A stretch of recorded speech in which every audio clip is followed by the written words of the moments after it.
Nah, Begini sekarang Pak kamu Sip. katakan Al-Qur'anmu itu masuk akal. Aku pengen tahu, masuk akal nggak ini? Al-Baqarah 164, tolong buka Pak Hos. Gaya doang, pakai peci, bahasa Arab, naik ke sini, mah diem. Sebentar. Di dalam kitab Al-Bidayah wal Nihayah, volume 5, kamu baca di situ bagaimana Isa itu memberikan rasul-rasulnya, hawariunya, kemampuan untuk berbahasa bangsa-bangsa di seluruh dunia. Betul nggak, Metatron? Betul. Iya, kamu baca kitabmu Al-Bidayah wal Nihayah, Ibn Katsir. Nggak percaya loh? Akbar ini jujur dia. Jadi Islam itu kalau tidak jujur tidak akan cerdas dah. Jadi minimal jujur dulu ya. Nanti kamu sebentar tidak Akbar. Kita layanin kok kalau hanya seperti kamu ini pertanyaan-pertanyaannya.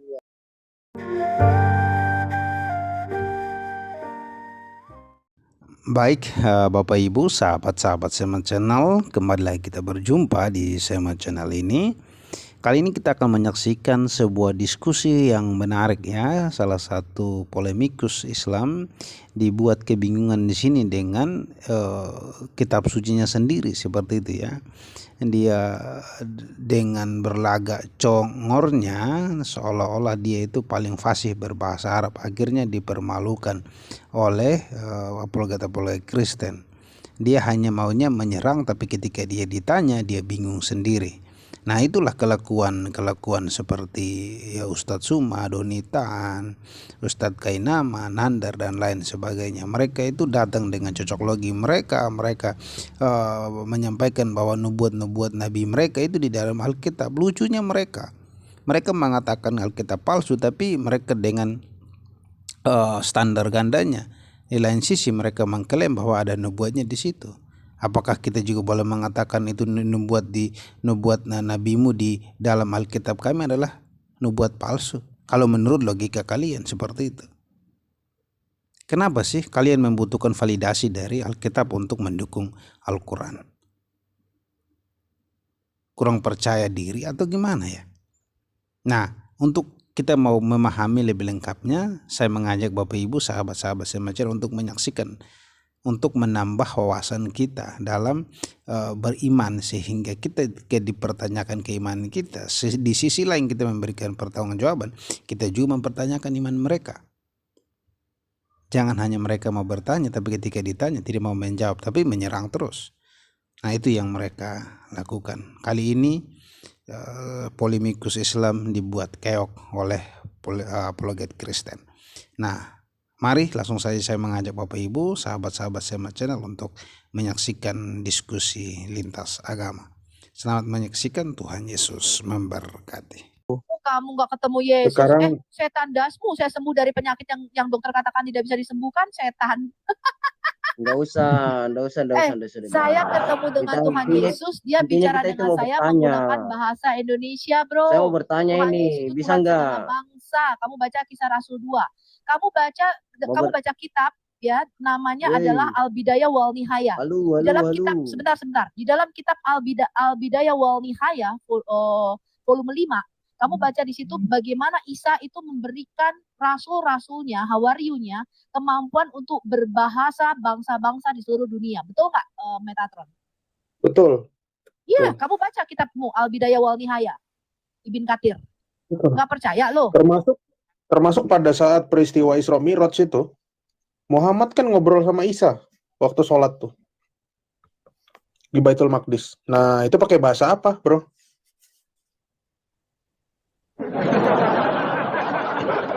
Muhammad bicara dengan Isa pakai bahasa apa? Dia Musa sholat juga bareng. bicara sama Adam di dalam hadismu. Saya tanya Musa bicara sama Adam pakai bahasa apa? Bahasa Goa. Bahasa gaul. WhatsApp bro, put your hands up in the air. Jibril, Turunkan rahmatmu, turunkan cepat. Jibril. Asyaruk mana? Turunkan rahmatmu. Gaya doang, pakai peci, bahasa Arab, naik ke sini, mah diem. Halo Dul. Adam Dul, sama ngomong. Musa di dalam hadismu ngomong-ngomong pakai bahasa apa? Terus Muhammad ngomong-ngomong sama Isa, ngomong-ngomong sama si Yahya, itu pakai bahasa apa? Nabimu ketemu sama Musa juga loh. Pakai bahasa apa tuh? Musa ngomong-ngomong sama nabimu. Woi, kita naik di sini mau bertanya lu. Bisa bertanya Oh, nggak? sabar Kamu lalu. harus siap Kami ditanya lagi kalau sama dipahami. sabar dulu, Bisa Pak bertanya nggak Triabar. ini? Pertanyaan kita Iya ini lu. Bisa pendek-pendek bertanya kok. nggak? Bukan esai, bro. Ini Tinggal jawab aja bisa Arab, bertanya nggak gitu ini? kan. Arab. Atau enggak bilang nggak tahu, atau bilang basa-basi. Bebas. Bebas. Nabi- Kalian tinggal jawab Kalau aja. Nabi kita Kalian ini kan tuh pakai orang bahasa yang Arab loh. Hah? Ayo gimana? Apakah Yesus itu menggunakan bahasa Indonesia? Itu berarti Bible itu Nggak karangan dijawab, siapa ya. itu? Adi. Yaudah, kamu nggak mau Muter-muter. jawab. Ayo Bible itu karangan siapa? Percuma ya bawa bahasa Arab Botol. tapi nggak jujur. Mending si Tri Akbar ini jujur dia. Jadi Islam itu kalau tidak jujur tidak akan cerdas dah. Jadi minimal jujur dulu ya. Nanti kamu sebentar Tri Akbar. Kita layanin kok kalau kamu hanya seperti kamu ini pertanyaan-pertanyaannya. Pasti pertanyaanmu di mana Yesus menyatakan bahwa dia adalah Tuhan. Kan seperti itu kalau kamu ini. Ya enggak? Mestinya gini loh. Kan Yesus kan katanya menciptakan langit dan bumi dan isi-isinya. Betul enggak? Iya, Yohanes 1 ayat 3, yaitu segala sesuatu dijadikan oleh dia. Oke. Udah. Benar. Udah, nanti pertanyaannya di mana Yesus mengatakan akulah Tuhan sembahlah aku. Benar kan? Betul. Pertanyaan gini loh. Pertanyaan gini. Apakah betul Yesus menciptakan langit dan bumi? Iya, segala Yohanes 1 ayat 3 udah dikasih tahu. Pertanyaannya gini loh. Udah tadi udah dijawab. Apakah betul Yesus disiksa dan disalib oleh ciptaannya sendiri? Betul nggak? Apakah Iya. Yesus Disiksa oleh tentara. Yesus disiksa, disalib? Ya. Iya. Di bawah pemerintahan Benar. Pontius Pilatus. Iya, disiksa. Iya, benar. Maksudnya disiksa dan disalib oleh ciptaannya sendiri. Iya, Pak. Iya. Oh, betul. Iya. Udah, aku boleh bertanya, Pak? Terus ketuhanannya di mana loh? Kau pegang masa Tuhan itu? Karena dia bukan melawan manusia, Pak. Kalau melawan manusia mah sebentar, Pak. Dia itu bukan melawan manusia. Terus melawan dia apa kalau disiksa kalau gitu? Nggak ada melawan apa-apa, enggak. Terus makanya dia diem. Kekuasaannya di mana lo di bumi? Kekuasaannya bukan ditunjukkan karena dia dihukum, bukan. Bukan itu kan pandanganmu. Kalau disiksa sama ciptaannya itu sendiri. menunjukkan bahwasanya kasih Bapa kepada manusia. Karena begitu besar kasih Allah akan dunia ini, sehingga dia mengaruniakan anaknya yang tunggal. Supaya setiap orang yang percaya kepadanya tidak binasa, melainkan beroleh hidup yang kekal. Yohanes 3 ayat 16. Gitu Dul. Jadi bukan kayak nabimu, kucuruk buta huruf menjadi nabi. Nah, terus Allahnya hanya sebagai tameng untuk memenuhi hasrat bejatnya. Mau kubuktiin. Al-Hajab 37, aku nikahkan kamu dengan Zainab. Wah, Allahmu menjadi penghulu. Gimana itu? Ali Imran 161. Yang untuk keledai.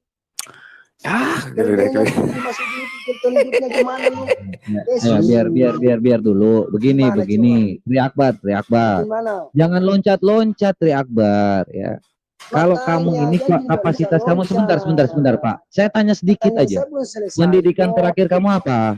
Supaya kita jawabnya sesuai dengan apa yang menjadi kebutuhanmu. Hah? SD, pendidikan saya SD. Iya. Kalau kamu SD kami juga menjawabnya nanti juga kayak anak SD. Saya ngikutin ya, kamu anak SD ya. Gimana? Terus Yesus itu masukin telunjuknya di kedelai bagaimana? Di mana datanya di mana? Datanya di mana? Kedelai itu kacang, Dek. Kedelai itu kacang. Apa yang dimasukkan? Kedelai itu kacang. Apalagi? Keledai gitu loh. Keledai itu apa? Keledai itu apa? Keledai itu. Apa itu keledai? Keledai itu apa? Keledai itu apa coba? Apa coba? Apa coba? Apa coba? Kacang, Dek. Kacang. Kacang. Aduh apa? Iya, apa ke? Sekarang saya tanya nih. Keledai itu, dengarkan. Keledai itu punya kaki berapa? Punya kaki berapa? Dek. Keledai itu punya kaki berapa? Disiksa. Tuhan itu apa bagaimana? Aduh, loncat kanan, loncat kiri. Oke. Ya, daripada anak SD itu belajar dulu. Merangkai kata dulu. Itu ada tuh pelajaran kelas 5 SPOK, subjek predikat objek keterangan. Belajar dulu itu, nanti baru datang lagi ke sini. Jangan tiba-tiba langsung ngikut seperti ini. Ya. Kedelai. Loncat sana, loncat sini, pertanyaan itu tersusun rapi gitu supaya kita sulit menjawabnya. Duh, gimana sih anak-anak ini? Kenapa sih kalian itu jadi umat buta huruf terus? Program belajar 9 tahun itu harus diikuti oleh pemerintah ya. Jangan cepat-cepat kawin, mikir kawin. Pokoknya miskin gitu. Bikin susah negara, beban negara. Dangdut dong Pak Kopat, dangdut kepala gede. Suka banget aku musiknya. Parah. Nih ada Don Speed. Kita tanya dulu, Islam atau Kristen Pak? Islam. Nah Islam tadi itu ada pertanyaan, Muhammad buta huruf atau tidak? Bapak jawab jujur aja. Tidak, Pak. Hah? Tidak, Pak. Wah, menentang Al-Quran dong berarti. Apakah Muhammad yang bikin Al-Quran, Pak? Apakah Muhammad yang menulis Al-Quran? Yang menulis Al-Quran itu bukan Muhammad, Pak. Kalau kau kasih datanya gimana, Pak? Boleh, Pak. Oke.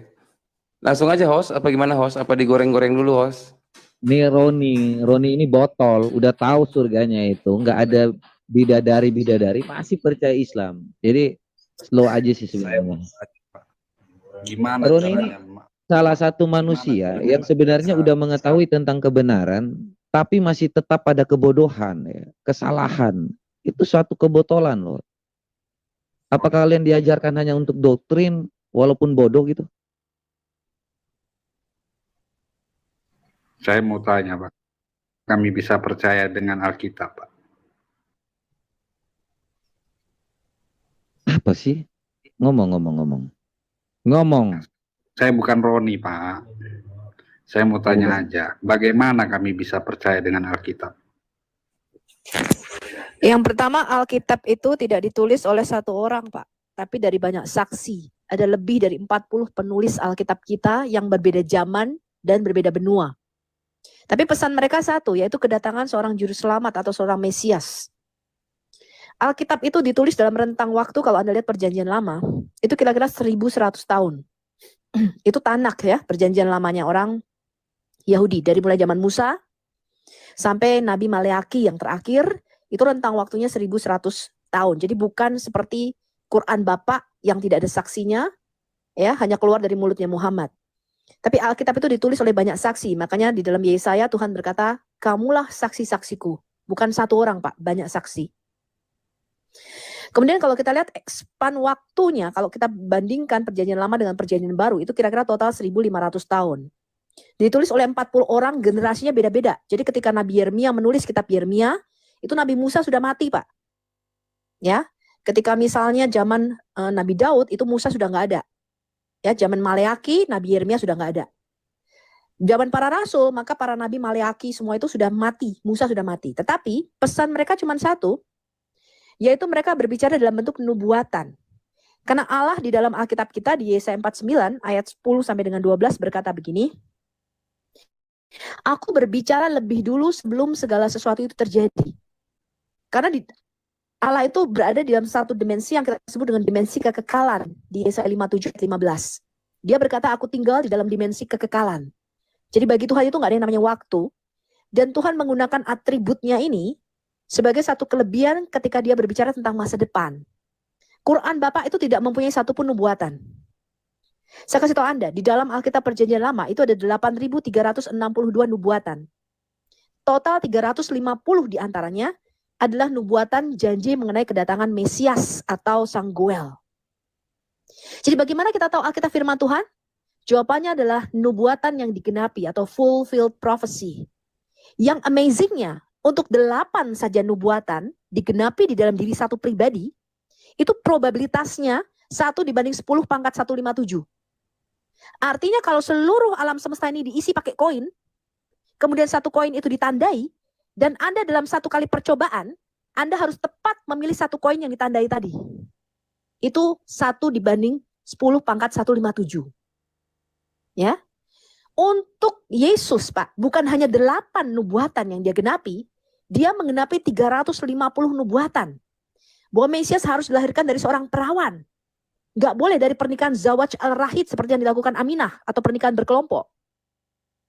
Bahwa Mesias itu lahirnya harus di Bethlehem, Efrata, Yehuda sesuai dengan nubuatan Nabi Mika 5 ayat 2. Gak boleh lahirnya di Jakarta, apalagi di Jeddah, apalagi di Texas. Bahwa Mesias itu harus dibunuh dengan cara ditusuk tangan dan kakinya, gak boleh mati diracun, apalagi dipenggal.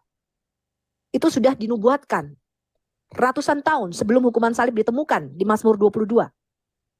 Bahwa Mesias itu harus dijual, kematiannya dikhianati oleh orang terdekatnya sendiri, dan dijual dengan 30 keping perak. Angkanya tepat disebutkan di dalam Alkitab kita. Dan Mesias kita itu menggenapi kira-kira 350 nubuatan di dalam Alkitab Perjanjian Lama. Makanya Yesus di dalam Lukas 24, ketika dia bangkit, dia menampakkan diri kepada murid-muridnya. Yesus berkata begini, betapa bodoh dan lambat tidak mengerti kitab suci. Suara apa nih? Dikatakan begini, Pak, bukankah Mesias harus masuk dalam semua penderitanya? Dia harus menderita dan mengalami kematian di atas kayu salib. Ya. Dan untuk masuk dalam kemuliaannya. Jadi baik itu Yesus mengatakan ini, semua yang tertulis tentang aku, mulai dari kitab Taurat Musa, kitab Mazmur, dan kitab para nabi, itu harus digenapi. Betul nggak teman-teman? Betul. Ya, betul, Bu. Jadi kalau 300, ya dia Ibu nggak usah terangkan itu. 300. Saya belum masuk ke situ. Loh, sebentar, Pak. Saya terangkan itu, karena itu salah satu buktinya. Alkitab ini bukan seperti kitab-kitab novel. Salah satu buktinya adalah nubuatan yang digenapi. Kenapa nubuatan? Karena Allah kita itu berbicara begini, Pak. I declare the end from the beginning. Aku sudah kasih tahu kamu akhir segala sesuatu sebelum hal itu terjadi. Jauh-jauh sebelum hal itu terjadi, dia sudah menubuatkan itu. Dan bukti dia seorang nabi itu bukan seperti di dalam Quran Bapak, menerima wahyu, bukan. Nabi itu ada di Ulangan 18 ayat 18 sampai 21, Pak. Kalau seorang nabi itu bernubuat demi nama Yahweh, ya, maka dia adalah nabi Allah. Jadi syaratnya seorang nabi adalah bernubuat demi nama Yahweh. Yang kedua, kalau nubuatannya itu tidak terjadi, maka dia nabi palsu. Nah, saya bingung orang Muslim itu menyebut Muhammad nabi tapi nggak pernah bernubuat Muhammad. Di dalam Quran itu 0, 0, tidak ada satupun nubuatan yang kita temukan.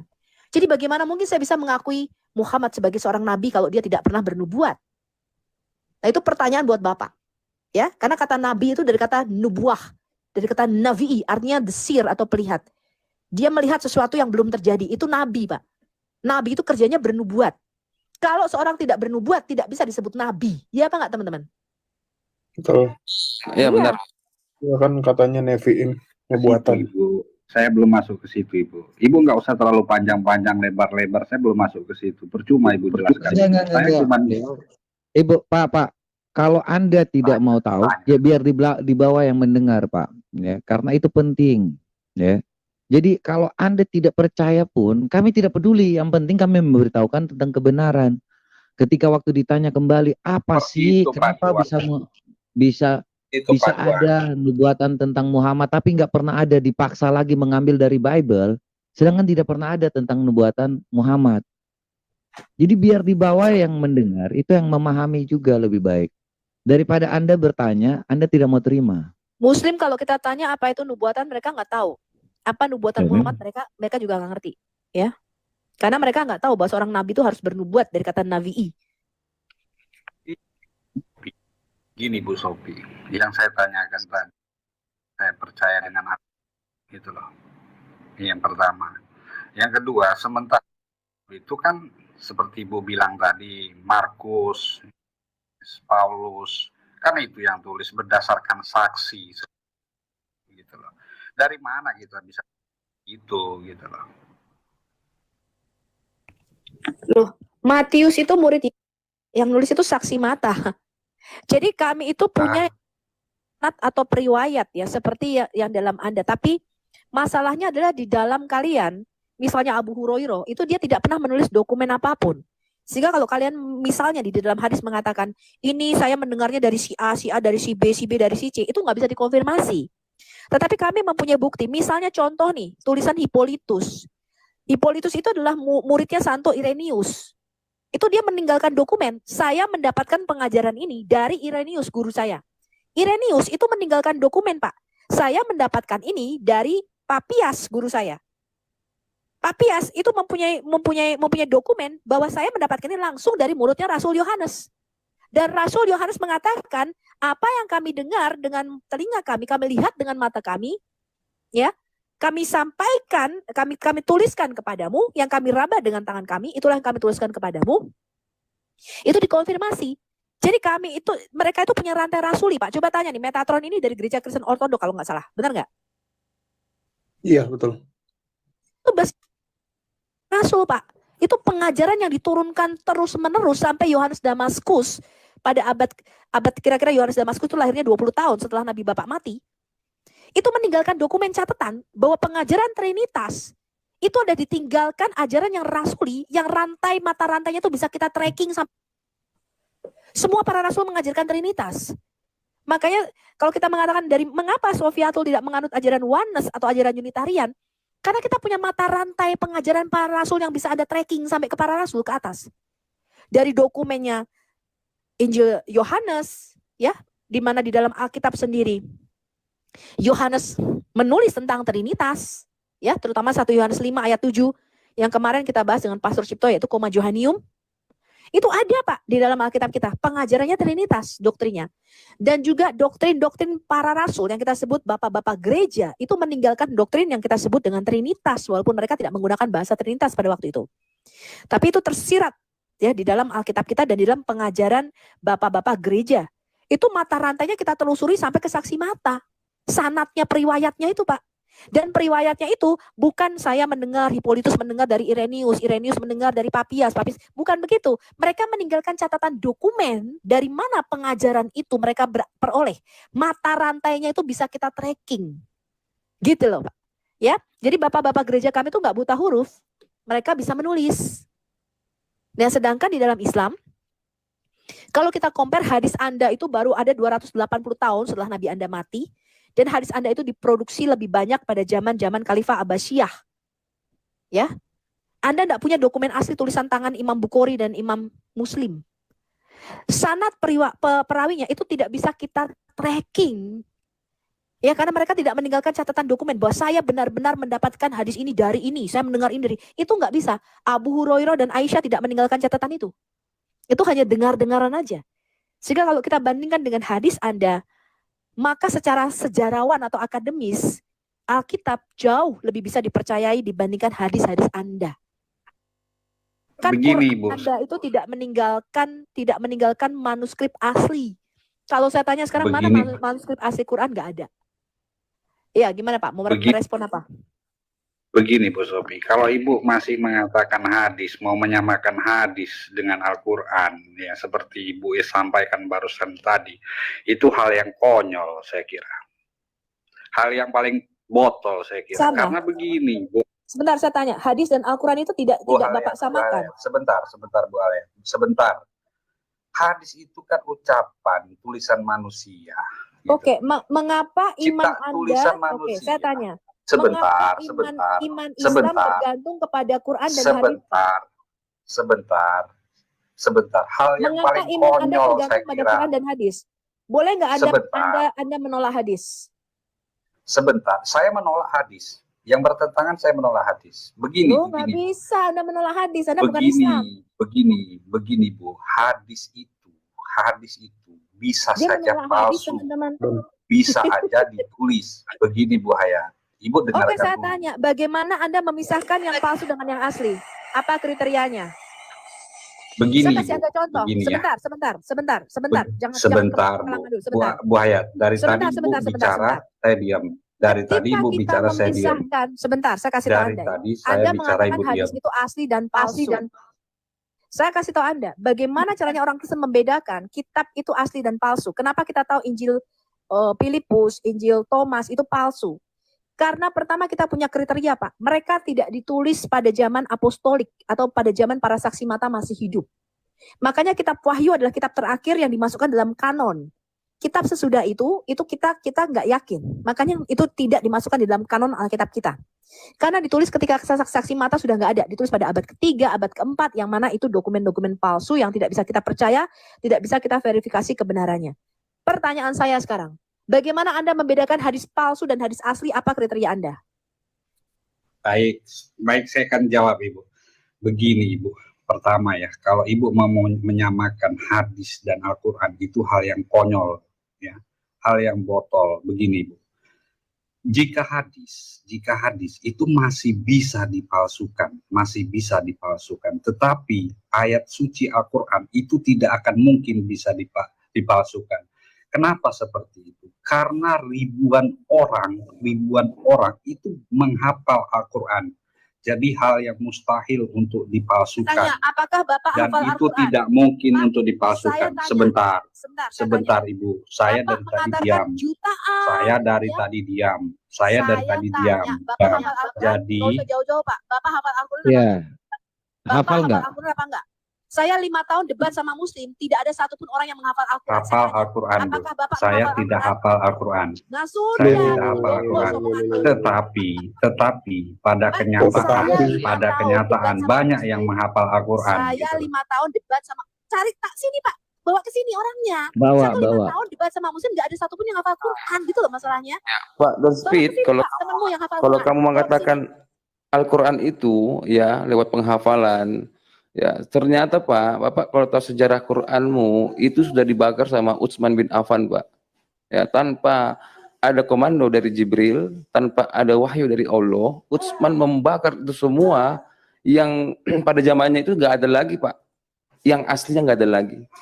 Ya, kalau Bapak tahu sejauh itu. Nah, kalau kamu mengatakan modal untuk penghafalan, ya aku pengen tahu. Ibnu Majah 1934 ayat persusuan telah diwahyukan. Pertanyaan saya, ada nggak satu orang Muslim yang menghafal ayat persusuan, Pak? Susuan dewasa. Iya. Begini. Enggak. Ada nggak satu orang Muslim Bapak di dunia ini?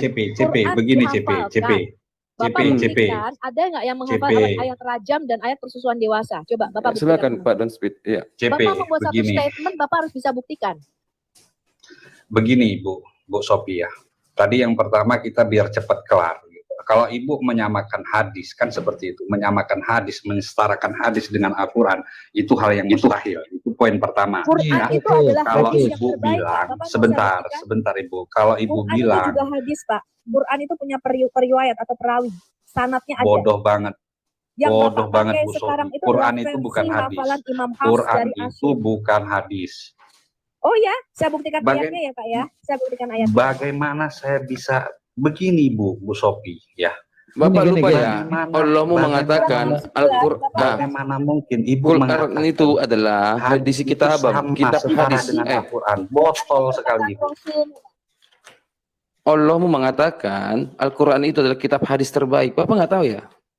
Begini Pak Sipi. Quran itu adalah Begini, hadis Pak yang Sipi. terbaik, perkataan Rasul. Bapak baca surat 69. Ibu Baca. Sophie, jangan botol kamu Bu Sophie. Bu Sophie, Kamu yang jangan botol. Jangan Itu botol. Begini Bu dibilang Sophie, hadis kamu adalah pahami Quran dulu apa terbaik. itu Al-Quran dan apa itu Loh, hadis. kamu gini, kamu ngomong, kamu mendalilkan ya, bahwa setiap orang yang di saat itu bisa menghafal Quran. Coba kamu tunjukkan siapapun, ada 800 orang yang bisa menghafal Quran di sini. Ya ini baru 800 orang loh. Kamu tunjukin lagi dari sejuta atau berapa miliar dari Islam, berapa banyak? Begini Duan. Saya citak kepalamu nanti Duan. Saya bilang ribuan orang itu hafal tentang Al-Quran. Ya. Kamu menghafal tidak? Dan itu saya tidak menghafal Duan. Panggil orang yang ribuan, salah satunya aja. Sudah Ke sini. banyak buktinya, Duan. Ada Makanya buktinya. dibilang Sebutkan banyak salah satu habis. nama. Lima Coba saya tahun Banyak bicara. saya debat dengan habis Isam, nggak ada Al-Quran satupun yang ya. hafal Quran. Kalian tinggal 5 buka aja tahun di saya YouTube. debat dengan Isam, tidak satupun yang hafal Quran. Iya. Kalau Pak Udahlah Bu Don, Sopi, kamu jangan frame. hei, kok kamu gak percaya hadis, kamu sholat nggak? Begini Pak. Jawab. Saya Kamu sholat nggak, percaya- Don Speed? Gak usah Sebentar, berbelok-belok. Kamu sebentar, sholat nggak? Pepe. Sebentar, Jawab, Pepe. kamu sholat nggak? Kamu Saya sholat nggak? itu bukan berarti tidak percaya, tetapi banyak hadis itu tidak bisa dipegang. Tadi gak percaya, sekarang percaya. Abdul. Tadi Gua ketok Al-Hayat kepala menteri. mengatakan Abdul. dia menyamakan hadis dan Al-Quran. Itu hal Kalau yang konyol. kalau sahih diterima. Kalau sahih diterima. Yang masuk akal itu yang tidak bertentangan itu diterima. Makanya emang ada. CP. Tunggu. Emang Al-Quran masuk akal? Emang Al-Quran masuk akal? Al-Quran itu masuk akal, CP. Oh, aku tanya, kamu jawab ya. Pertanyaan saya belum bisa kalian jawab. Sebentar. Pertanyaan Ketika saya penciptaan langit dan bumi, ada kapal yang berlayar. Kapal siapakah itu? Begini, CP. Pertanyaan saya tadi aja belum kalian jawab. Langsung to the point, Pak. Jadi jangan langsung mengatakan masuk akal. Iya. Masuk akal. Ditanya Ron, gini Ron, ya. Ketika kamu mendalilkan, Oke, begini. Kalau seandainya kamu mengatakan bahwa Al-Quran itu sudah dihafal, sebutkan salah satu aja yang kamu tahu bahwa dia bisa menghafal Al-Quran. Gini, Duan, ya di satu nama jutaan orang. Satu nama. Ya. Kalau kita mau lihat habis Quran, berarti kamu nggak bisa menyebutkan namanya apalagi ya. Bukan. Tadi itu waktu dikatakan, dijelaskan bagaimana Alkitab itu bisa dapat dipercaya karena setiap orang yang mengajar itu meninggalkan catatan dan dokumen. Nah, kalau kamu berdasarkan apa yang dikatakan kemudian dihafal, nah apakah itu bisa menjamin bahwa Al-Quran itu saya bertanya tadi tentang Alkitab. Sekalikan buka Pak, Al-Baqarah 164 Pak, Al-Baqarah 164 Pak. Kata dia masuk akal logika. Kenapa kalian lari-lari? Al-Baqarah 164. Buat apa lari-lari? Jelaskan dulu bagaimana kami bisa percaya dengan isi Alkitab. Jelaskan panjang lebar. Kalau tidak masuk ke kamu, jangan salahkan kami. Begini Pak CP. Nah, sekarang kamu katakan Al-Quranmu itu masuk akal. Aku pengen tahu, masuk akal nggak ini? Al-Baqarah 164. Tolong buka Pak Hos. Yang tadi aja belum dibuka kok. Ini loh. Sesungguhnya pada penciptaan langit dan bumi, pergantian malam dan siang, kapal yang berlayar di laut dengan muatan yang bermanfaat bagi manusia. Pertanyaannya, kapal siapakah itu pada saat penciptaan, Pak? Itu ada ahli tafsir, Pak. Saya tidak bisa menafsirkannya itu. Asbabun nuzulnya dari mana, seperti apa. Berarti Bapak sekarang percaya tafsir toh? Begini, Pak. Sebelum kita nggak usah berbelit-belit sama saya ngobrolnya, Pak. Begini, sebelum kita kamu percaya tafsir toh? Dulu percaya. Oke, siap. Oke. Tolong Pak, bukakan Pak. Tapi Bapak harus juga asbabun nuzulnya. Al-Kalam ayat 1. Nun wal kalami wa mayasturun. Kita buka ke tafsir Ibnu Katsir. Masuk akal nggak ini? Siap-siap murtad ya? Orang penonton. Iya, dia percaya tafsir. QS Al-Kalam ayat 1. Wait. Pelan-pelan Pak Sopir, dia nggak buru-buru juga. QS Kamu nggak buru-buru kan? Kalam itu QS berapa? Pelan-pelan Pak Duan. Pelan-pelan Roni ya. Kalau saya bukan Roni Pak. Oh bukan Roni. Ya, bisa diketik nggak Al-Kalam? Oke, Q Kalam 68. Al-Kalam ayat 1. Ayat 1 ya. Iya. Kita ke Ibnu Katsir. Ini kita baca dulu ya. Oke. Al-Kalam ayat 1. Wa mayasturun. Bacanya gimana Pak? Nun wal kalami wal mayasturun. Iya. Kita ke tafsir Ibnu Katsir. Poinnya. Ya, silakan baca Pak sampai nanti ketemu bumi di atas ikan paus Pak. Dalam pembahasan terakhir itu disebutkan keterangan tentang huruf-huruf jaya. Oke, langsung ke bawah Pak. Nun sama dengan sat. Oke, kaf. Oke, sebagainya. Oke, ke bawah Pak. Oke, ya. Dan makanan yang mudah-mudahan disajikan kepada penghuni surga ialah lebih dari ikan paus. Oke, ke bawah lagi Pak. Nah, ini. Imam Bukhari meriwayatkan hadis ini melalui sebab. Goyang. Oke. Ya. Imam Bukhari meriwayatkan hadis ini melalui berbagai jalur Humaid dan Imam meriwayatkan So Rasulullah SAW Rasulullah masalah apakah saja ini sudah terlalu jauh Pak. Jangan diketik paus Pak. Jadi paus semua yang keluar Pak. Kita dari atas aja Pak. Bapak ketik paus ya. Pelan-pelan Pak Duan. Dari atas dulu Pak. Jadi kita nanti bisa langsung mengerti. Iya. Baik Pak Sopir. Pelan-pelan. Sepeda Nabi Adam tuh. Alhamdulillah. Subhanallah. Nauzubillah minasyaitonir rajim. Nah, oke ya. Oke, itu stop. Oke ya. Dari atas sedikit Pak. Lagi up. Ya, menurut suatu pendapat, Nun adalah nama seekor ikan yang amat besar. Ya, Nun adalah nama seekor ikan yang amat besar, berada di atas lautan air yang sangat luas. Dialah yang menyangga 7 lapis bumi, sebagaimana yang disebutkan oleh Imam Abu Ja'far Ibnu Jarir mengatakan bahwa menceritakan pada kami Ibnu Mas'ud telah menceritakan kepada kami menceritakan dari Ibnu Abbas yang mengatakan bahwa yang mula-mula ciptakan Allah adalah Al-Kalam. Allah berfirman, tulislah. Kalian bertanya, apa yang saya harus tulis? Allah berfirman, tulislah takdir. Maka kalau mencatat semua yang akan terjadi sejak hari itu sampai hari kiamat. Kemudian Allah menciptakan Nun dan menaikkan uap air. Maka terciptalah darinya langit dan terhamparlah bumi di atas Nun. Nun adalah ikan yang sangat besar. Oke. Lalu Nun bergetar, maka bumi pun berhampar dengan luasnya. Lalu dikukuhkan dengan gunung-gunung. Sesungguhnya Nun itu benar-benar merasa bangga. Bawa lagi Pak. Kita akan kutip perkataan nabinya. Jadi nggak boleh dia bergerak lagi, kena skakmat di sini. Hal yang sama terlibat oleh Ibnu Hatim. Oke, hal yang sama terlibat. Oke, ke bawah lagi Pak. Itu masih meriwayatkan. Ibnu Abbas membaca firman-Nya Nun wal Kalami. Oke, Syarih telah meriwayatkan ya dari Ibnu Abbas lalu disebutkan meriwayatkan pernah mengatakan membaca. Oke, kemudian Ibnu Jarir mengatakan telah menceritakan kepada kami mengatakan. Oke, sesungguhnya sesuatu yang mula-mula diciptakan Tuhanku adalah Al-Kalam, kemudian Allah berfirman kepadanya, maka tulislah ke bawah sampai hari kiamat. Nun, Allah menciptakan Nun di atas, menciptakan, Imam Tabari menceritakan terus ke bawah, masih menceritakan. Ibnu Abbas mengatakan bahwa Rasulullah ya. Rasulullah SAW telah bersabda, sesungguhnya makhluk yang mula-mula diciptakan oleh Allah adalah Al-Kalam, makhluk ya, kalam, berarti firman itu adalah kalam, makhluk ya. Dan Al-Hud, ikan yang sangat besar. Ikan yang sangat besar. Allah berfirman kepada kalam, tulislah. Kalian bertanya, apa yang harus saya tulis?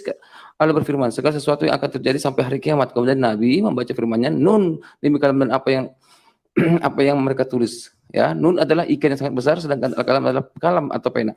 Hadis lain diriwayatkan oleh Ibnu As-Sekar. Oke, bawa lagi Pak. Nih, Rasulullah bersabda, sesungguhnya sesuatu yang mula-mula diciptakan oleh Allah adalah Nun, yaitu tinta. Lalu Allah berfirman kepadanya, Al-Kalam tulislah. Bertanya apa yang harus saya tulis? Allah berfirman, tulislah segala sesuatu yang akan terjadi, sesuatu perbuatan atau kapan menuliskan, ke bawah lagi. Kemudian Al-Kalam dikunci sampai hari kiamat. Kemudian Allah menciptakan akal. Lalu Allah berfirman, ya. Terus Ibnu Abu Najih telah mengatakan bahwa sesungguhnya Ibrahim Ibnu Abu Bakar pernah menceritakan kepada dari Mujahid yang telah mengatakan bahwa Nun pernah disebutkan bahwa ia adalah ikan yang sangat besar yang berada di bawah lapisan bumi yang ketujuh. Lalu bahwa Bagawi dan sejumlah ulama tafsir telah mengungkapkan bahwa di atas punggung ikan yang besar ini terdapat sebuah batu besar yang ketebalannya sama dengan jarak antara langit dan bumi. Dan di atas batu tersebut terdapat seekor banteng yang memiliki 40.000 tanduk. Sedangkan di atas punggung banteng ini terdapat bumi yang berlapis 7 dan segala sesuatu yang terdapat dalamnya dan segala sesuatu yang ada di antara tiap lapisnya. Apa sih ini? Maksudnya coba dari atas sedikit Pak. Dari atas sedikit. Atas sedikit, lagi, ya.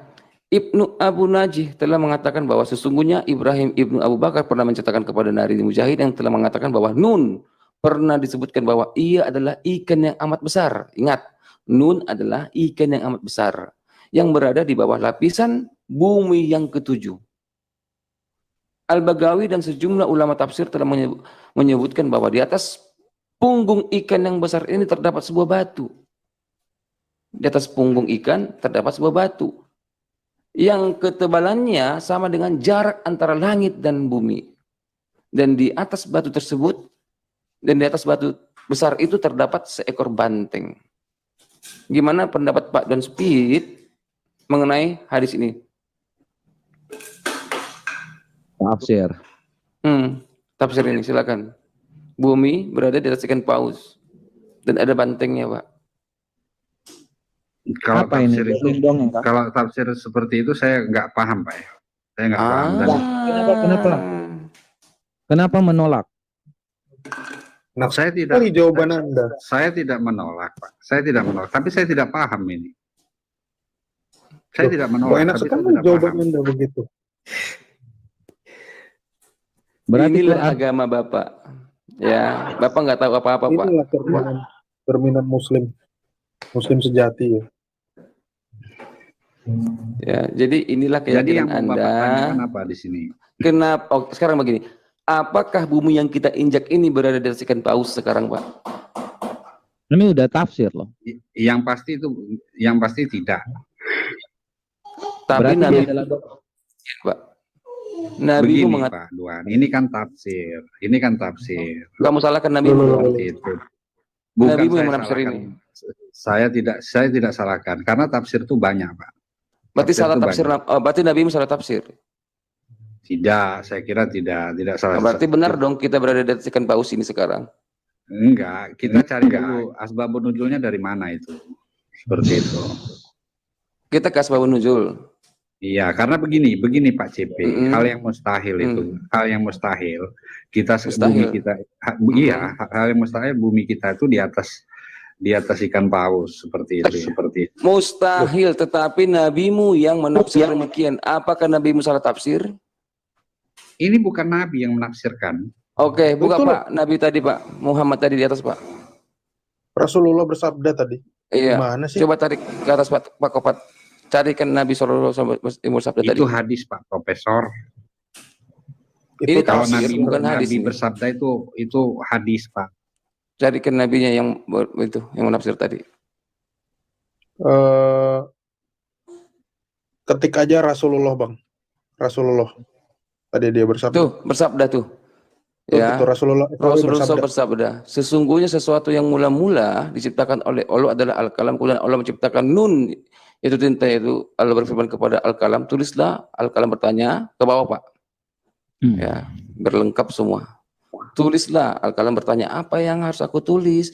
Allah berfirman, tulislah segala sesuatu yang akan terjadi atau segala sesuatu yang akan ada, dari amal perbuatan atau rezeki atau jejak atau ajal. Maka al-kalam menulis semuanya itu sampai hari kiamat.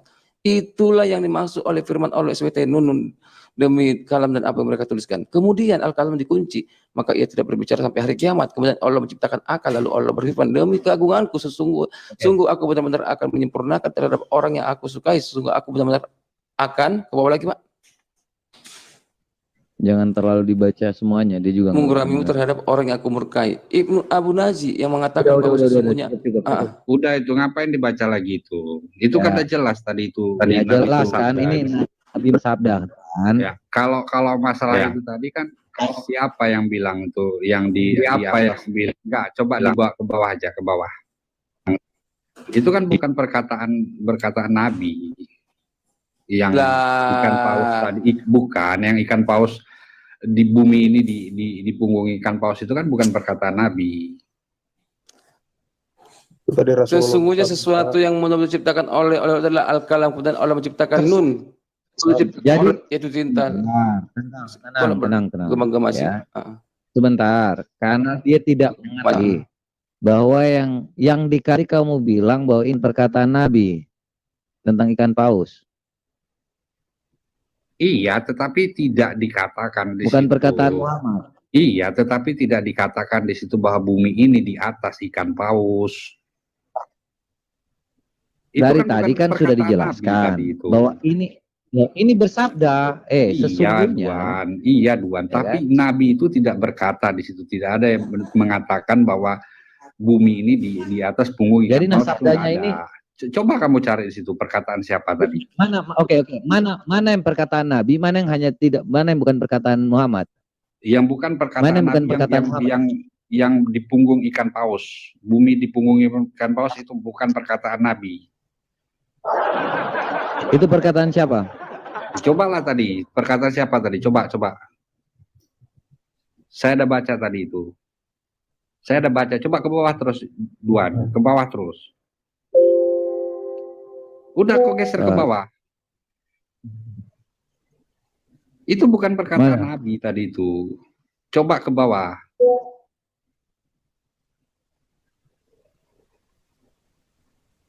Ini kan. Terus. Nah, coba itu. Inilah pertanda mengawali hari kiamat. Ini Nabi Saul melanjutkan jawabannya. Pertanda.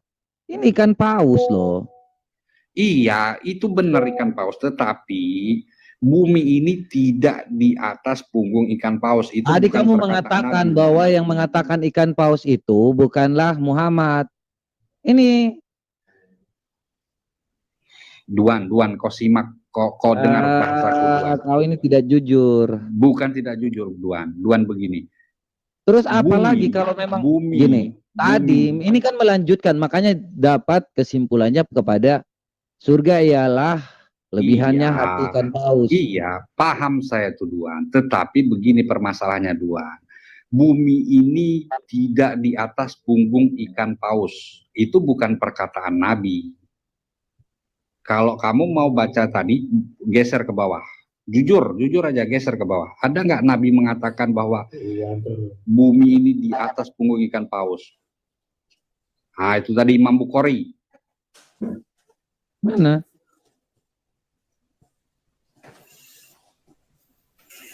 Setiap Pak. apa ras? Coba kita kembali lagi ke awal, Pak. Ya. CP, kamu jangan ngada-ngada Iya. CP. Kurang ajar kamu. Kembali, Pak. Coba Ibnu Katsir dari awal tadi. Banyak yang kita lewatin tadi situ, Pak. Dari awal. CP. Kurang ajar Kita kamu. nanti CP. Iya, dengar nih. Ya. Nih. Oh, si Roni ini. Roni. Bukan, Dalam Pak. tafsir Al-Baqarah dan awal oke, nun sama dengan saya, oke, mengawali surat, oke. Ke bawah, Pak. Dalam tafsir bawah Al-Baqarah, oke. Menurut suatu pendapat, nun adalah nama seekor ikan yang amat besar. Udah berada di Iya. atas lautan air yang sangat luas. Dialah menyangga 7 lapis bumi. Kurang ajar kamu, CP. Enggak. Itu Paham udah jelas kamu? itu. Iya, benar. Iya benar. CP. Iya, Pujita nanti kok CP. Ini ulamamu ini. Oke, Ulama CP. terhormatmu. Oke, CP. Sekarang gini, CP. Kalau lah misalnya murtad, ya kan? Kalau lah misalnya murtad, dari manalah kami percaya bahwa kitab Kristen itu benar seperti itu. Oke, Kalau lah pertama kami sekali, oke. murtad. Baca kitab sejarah, Yesus tersalib apa tidak? Di luar Iya, kitab CP. kita. Saya nggak mau ke situ, Sebentar. saya, CP. Kalau memang terjadi penyaliban, berarti Al-Quran salah. Begini, Itu aja. CP. Tahap pertama sederhana. Kau Cari jangan muter-muter, kitab CP. sejarah. Pertanyaan saya begini, Kamu CP. bertanya kepada saya, aku menjawab nih. Bagaimana aku bisa percaya kepada Alkitab? Begini, kita langsung ke benang merahnya. Terjadi enggak penyaliban? Cari data di luar Alkitab bahwasanya penyaliban itu terjadi apa enggak. Cari kitab sejarahnya. Itu langkah pertama. Kalau terjadi, ada tulisannya, ada faktanya, penulisan tersebut di luar kitab Kristen, berarti Al-Quran salah, Allahmu salah. Simpel kan? Begini, CP. Saya tidak bicara hey. tentang Al-Quran di sini. Cari kitab sejarah. Cari Begini, kitab CP. sejarah. Oh, Yang kepalamu. don't Begini, speed CP. ya. CP. Kamu bertanya kepada saya, aku Kamu menjawab. jelaskan begini, Ada CP. enggak penyaliban Oh, nggak terjadi? nyambung, CP. Kita CP. akan cari sejarahnya di luar keyakinan agama Islam dan agama Kristen. Ada Iya. enggak kitab sejarahnya? Iya, CP. Kalau Begini, ada CP. sejarah menulis, lantas Allahmu salah, Pak. CP. Paham? Yang saya tanyakan begini, CP. Allahmu salah kan? Begini, CP. Yang saya tanyakan. Allahmu salah enggak? Ya Tuhan, CP, kujita lah kepalamu nanti. CP. Allahmu salah kan? Saya tidak bicara Allah itu salah. Begini, CP. Kalau udah. Gini. CP, Roni. kalau saya murtad. Roni. Saya nggak suka. Saya bukan Roni. Nggak jelas. Kau. Oke. Begini, Duan. Kalau saya murtad, Kamu nggak perlu murtad. Kamu tetap aja pada apa yang kamu percayakan. Silahkan. Saya nggak maksa. Udah. Kamu tetaplah bodoh, makan jadi bodoh. Kan saya udah bilang.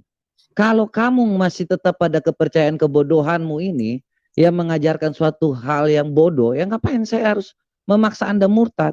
Anda yang mau Begini, mengatakan diri Anda mau murtad. Duan, Ya kalau Duan. ngerti, ya pasti ngerti. Kalau memang mau tetap pada kebodohan, ya silakan aja. Ngapain saya mesti maksa Anda? Memaksa Anda untuk berpikir yang benar. Saya nggak butuh Anda itu murtad. Ya. Yang penting saya memberitahu kebenaran.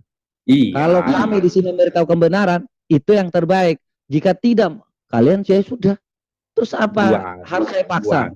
Dengarkan kami saya di sini bukan seperti Islam yang merangi, lu harus dipaksain. Kalau enggak lu bayar jizyah. Enggak seperti itu.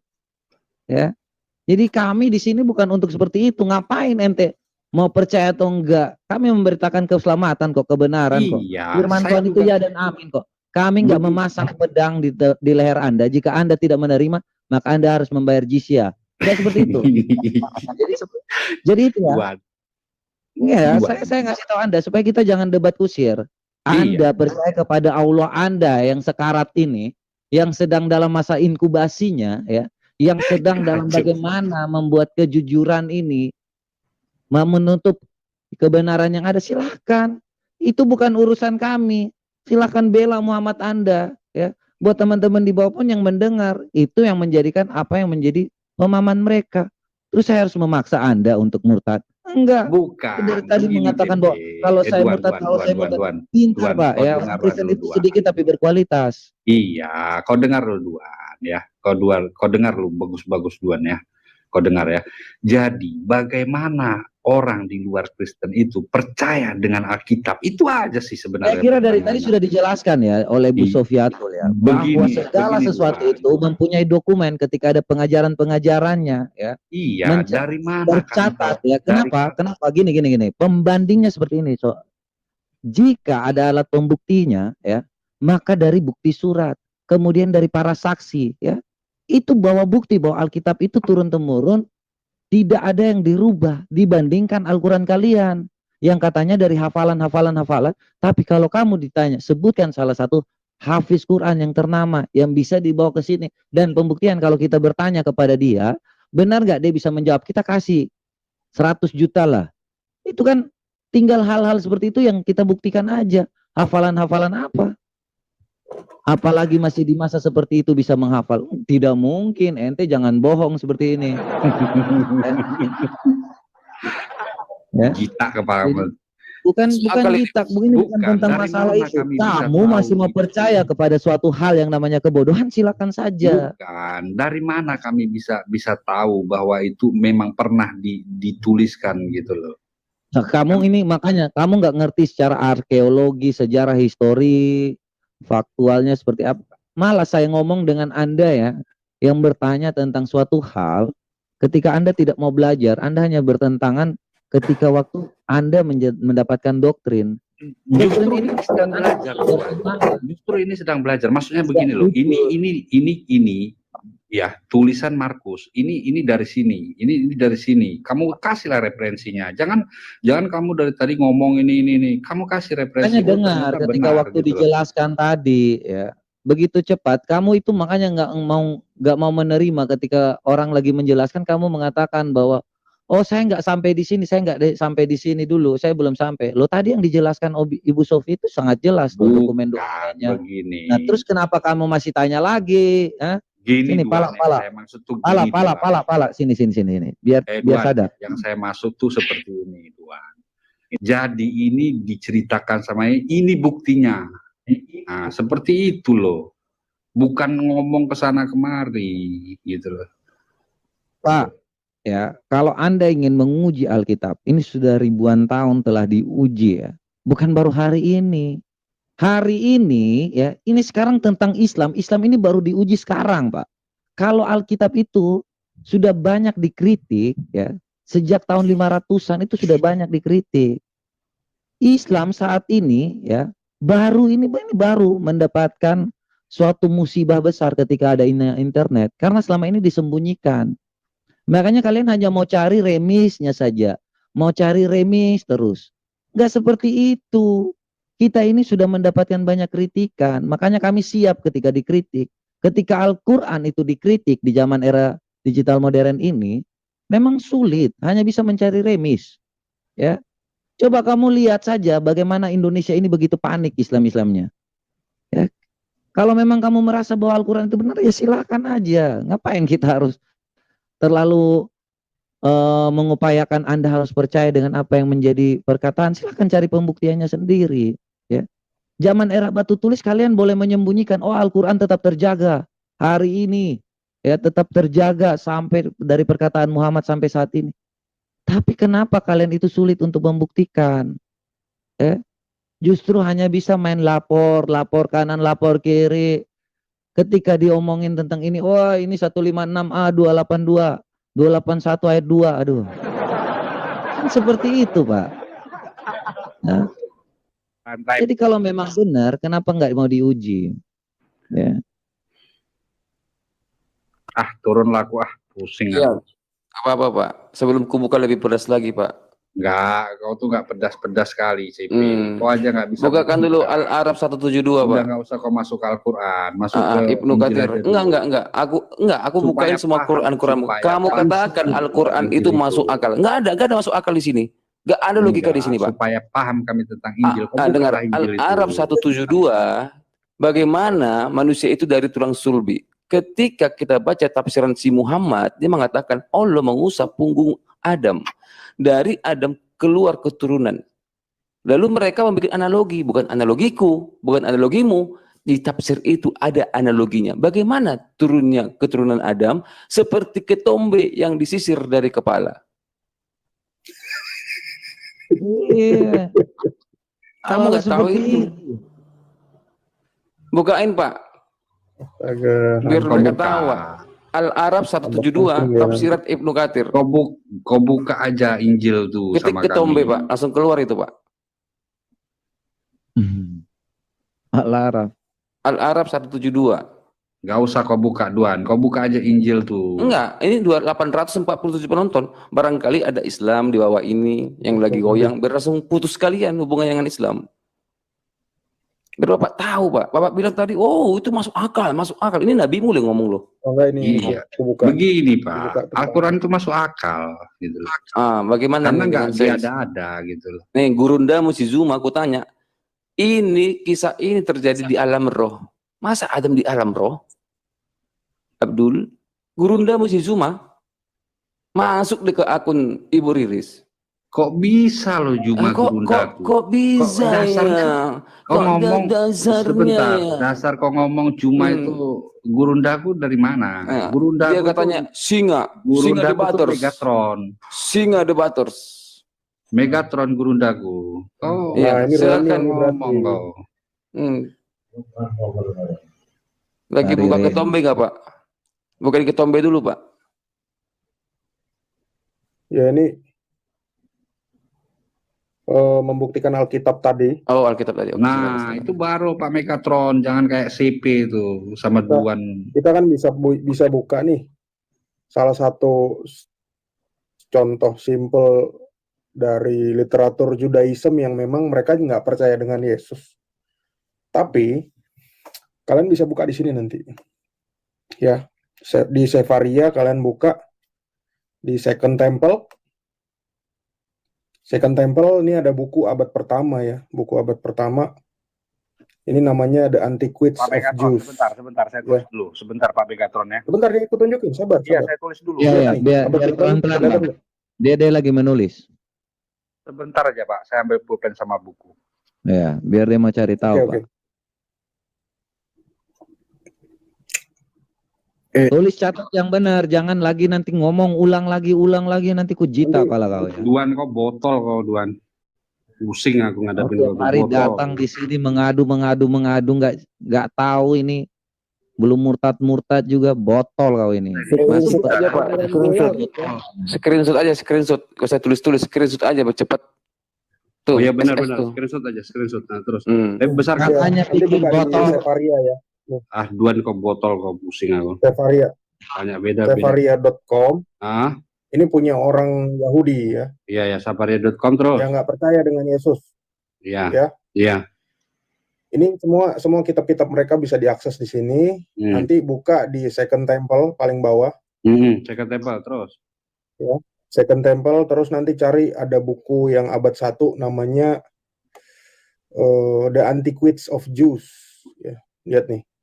Ya, sebentar Pak. Ini yang nulis Flavius Josephus. Oke Pak, terus Pak. Ya. Nah, aku nggak mau klik karena aku punya bukunya. Nih, aku punya buku aslinya. Coba bukunya Pak. Coba bukunya apa? Apanya? Sampulnya. Jewis, sebentar Pak. Jewis. Anti kuis. Iya Pak. Udah. Jewis anti kuis ya. Oke. Nanti buka di halaman 780. Sebentar Pak, 780. Iya. Ini sejarah ini bukan orang Kristen yang nulis ya, orang Yahudi. Iya. Ya. Halaman 780 bisa lihat di nomor di bagian ini ya. Di sini ada sebentar. Kurang terang ya.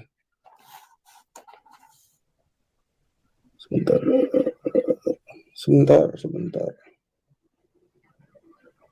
Nih, nomor 63, nih ada tulisannya. Sebentar Pak, nomor 63.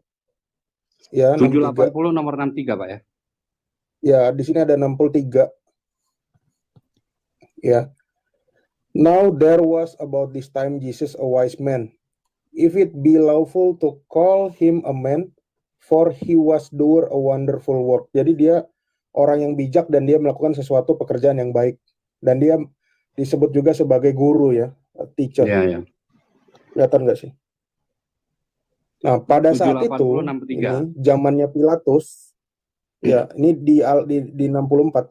Di zamannya Pilatus, ya kan?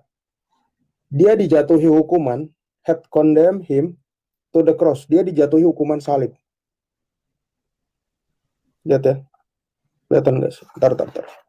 Ya, lampunya kurang. Ya, dia dijatuhi hukuman salib. Dan bentar. Dia dijatuhi hukuman salib dan kemudian dia sebentar. For he appeared to them alive again. Because that love him at the first did not forsake him. For he appeared to them alive again the third day. Jadi di sini ditulis ya, sejarawan ini menulis dia hidup kembali pada hari ketiga. Lihat nggak? 3 days. Ya, 3 days. Oke? Ya. Bahkan harinya pun diceritakan di sini, hari penyaliban itu disebutkan pada hari ini nih. On the 6th day, he ordered his soldiers. Hari ke-6 itu hari apa?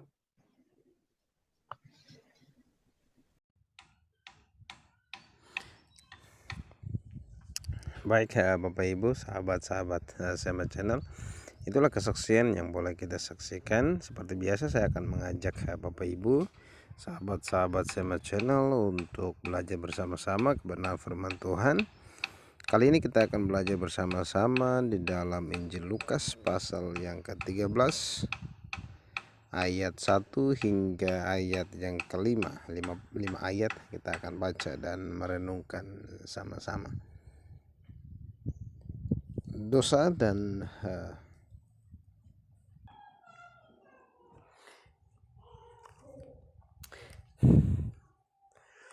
baik Bapak Ibu, sahabat-sahabat Sema Channel, itulah kesaksian yang boleh kita saksikan sama-sama. Semoga dapat memberkati dan menguatkan iman percaya kita. Seperti biasa saya akan mengajak Bapak Ibu, sahabat-sahabat Sema Channel untuk belajar bersama kebenaran firman Tuhan. Kali ini kita akan belajar bersama-sama di dalam Injil Lukas pasal 13 ayat yang pertama hingga yang ke-5. Injil Lukas pasal pertama ayat 1 hingga yang ke-5. Saya akan bacakan buat kita semua. Dosa dan penderitaan. Pada waktu itu datanglah kepada Yesus beberapa orang membawa kabar tentang orang-orang Galilea yang darahnya dicampurkan Pilatus dengan darah korban yang mereka persembahkan. Yesus menjawab mereka, "Sang kamu orang-orang Galilea ini lebih besar dosanya daripada dosa semua orang Galilea yang lain, karena mereka mengalami nasib itu. Tidak, kataku kepadamu, tetapi jikalau kamu tidak bertobat, kamu semua akan binasa atas cara demikian.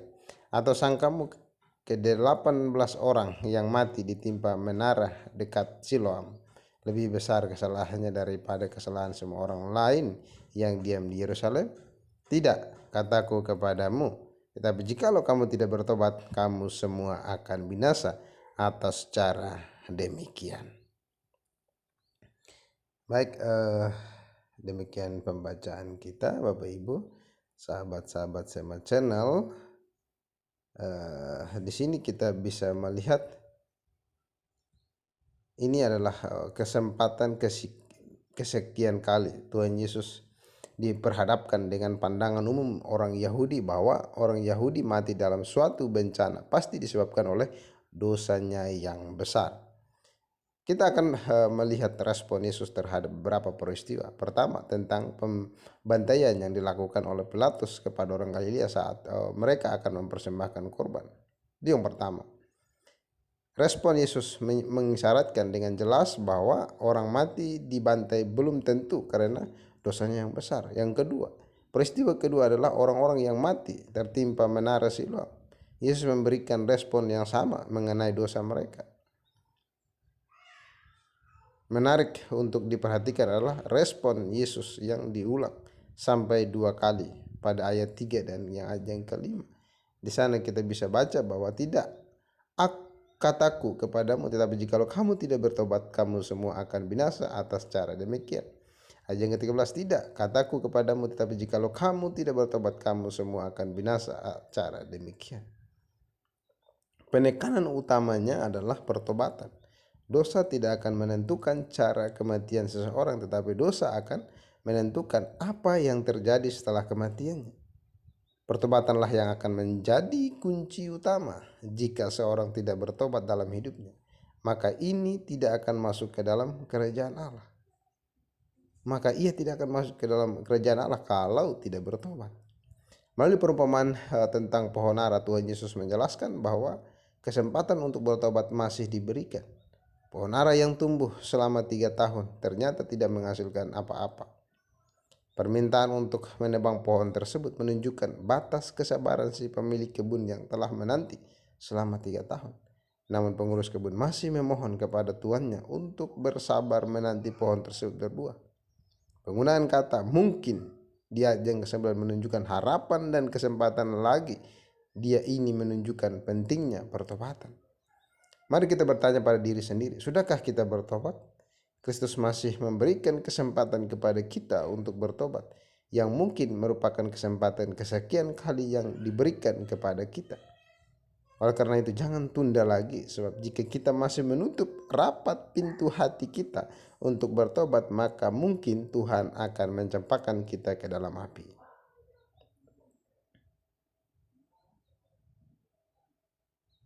Tuhan Yesus menegaskan bahwa prasangka seperti yang dilakukan oleh orang-orang pada waktu itu bukan saja sempit tetapi mutlak salah. Jenis atau bentuk musibah bukanlah cerminan besar atau kecilnya dosa seseorang. Sebaliknya Tuhan Yesus mengajak mereka yang tidak kena musibah untuk meniliki diri sendiri. Sebab di hadapan Tuhan Yesus, orang-orang yang tak kena musibah pun sebenarnya orang berdosa, juga berpotensi mengalami penghukuman yang sama. Musibah menimpa seseorang bisa dijadikan peringatan bagi mereka yang terluput agar tidak mengeraskan hati dan tetap tinggal dalam keberdosaan tersebut.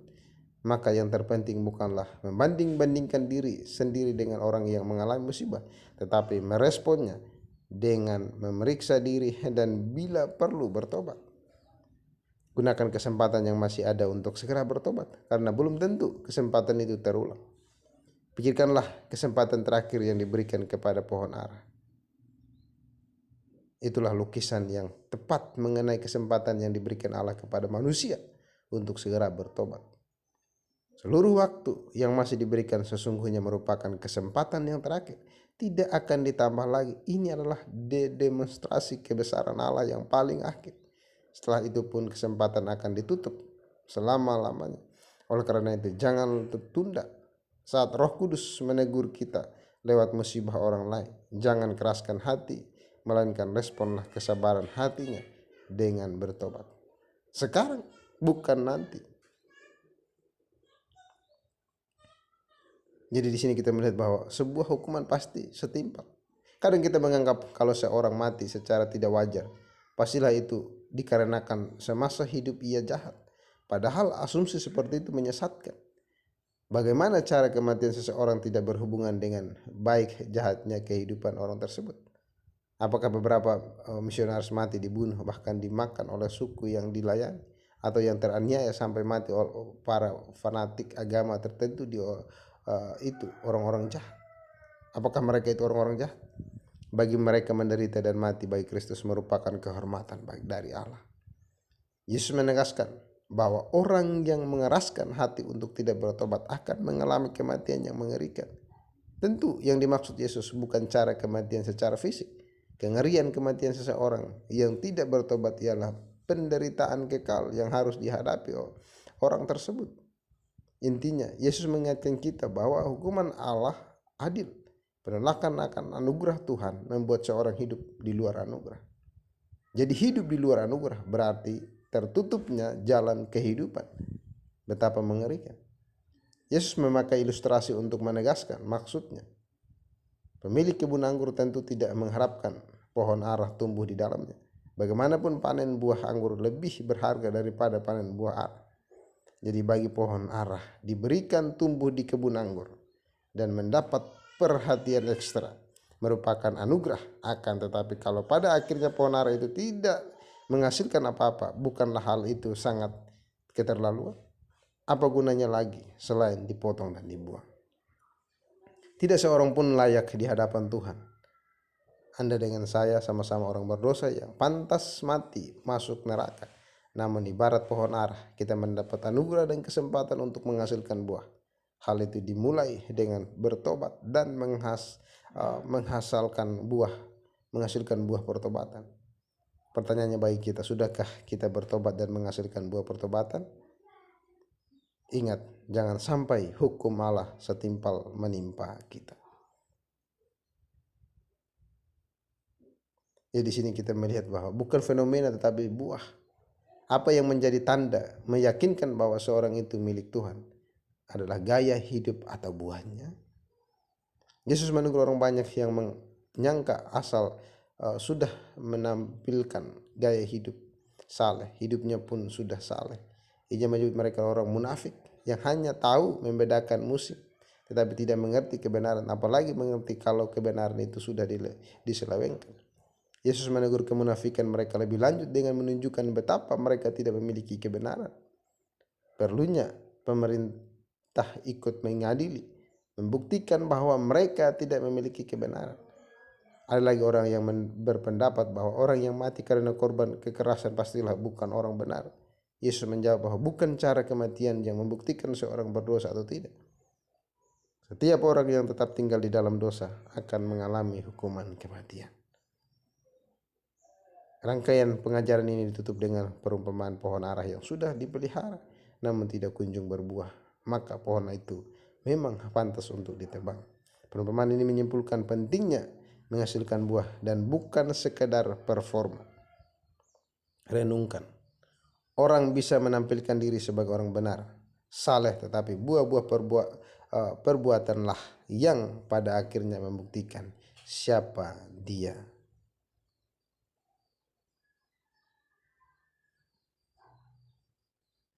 Bersyukur kepada Allah yang selalu siap dan akan segera menyelamatkan manusia kapan saja jika kita mau memberikan respon terhadap anugerahnya. Inilah yang dibutuhkan oleh semua manusia di dunia ini yang hidup dalam waktu pinjaman. Amin. Berfirman Tuhan Yesus memberkati kita.